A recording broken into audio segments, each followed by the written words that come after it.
আজকে তোমাদের সাথে একদম নতুন একটা রেসিপি শেয়ার করব। আমার কাছে একদমই নতুন আর খুব ভালো লেগেছে, তাই আমি ভাবলাম তোমাদের সাথে একটু শেয়ার করি, তোমাদেরও কাজে লাগবে। রান্না করব আজকে মাটন কিমা দিয়ে বাঁধাকপি। হ্যাঁ, তার জন্য আলুগুলোকে প্রথমে তেলে ভেজে তুলে রাখলাম। তারপরে ওই তেলেই গোটা গরম মশলা, তেজপাতা, শুকনো লঙ্কা আর গোটা জিরে ফোড়ন দিয়ে বেশ কিছুটা পেঁয়াজ কুচি দিয়ে লাল লাল করে ভেজে নিলাম। তারপরেই দিয়ে দিলাম আদা, রসুন, পেঁয়াজ, কাঁচা লঙ্কা বাটা, হলুদ, লবণ আর দিয়ে দিলাম বেশ কিছুটা টমেটো কুচি।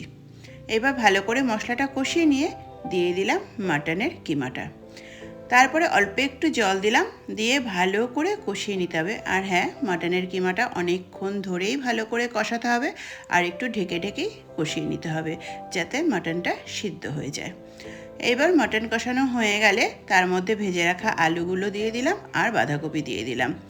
এখন মশলার সাথে বাঁধাকপিটা খুব ভালো করে কষিয়ে নেব। আর বাঁধাকপি সিদ্ধ হয়ে গেলে তখন স্বাদের জন্য দিয়ে দেবো বেশ কিছুটা চিনি। চিনিটা আমি একটু বেশিই দিলাম, তার কারণ বাঁধাকপি মিষ্টি মিষ্টি করে খেতেই বেশি ভালো লাগে।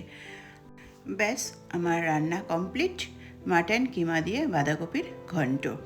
আর এই বাঁধাকপিটা একটু মিষ্টি মিষ্টি ঝাল ঝাল এরকম করেই রান্না করেছি। আর গরম গরম ভাতের সাথে তো দারুণ লেগেছে খেতে।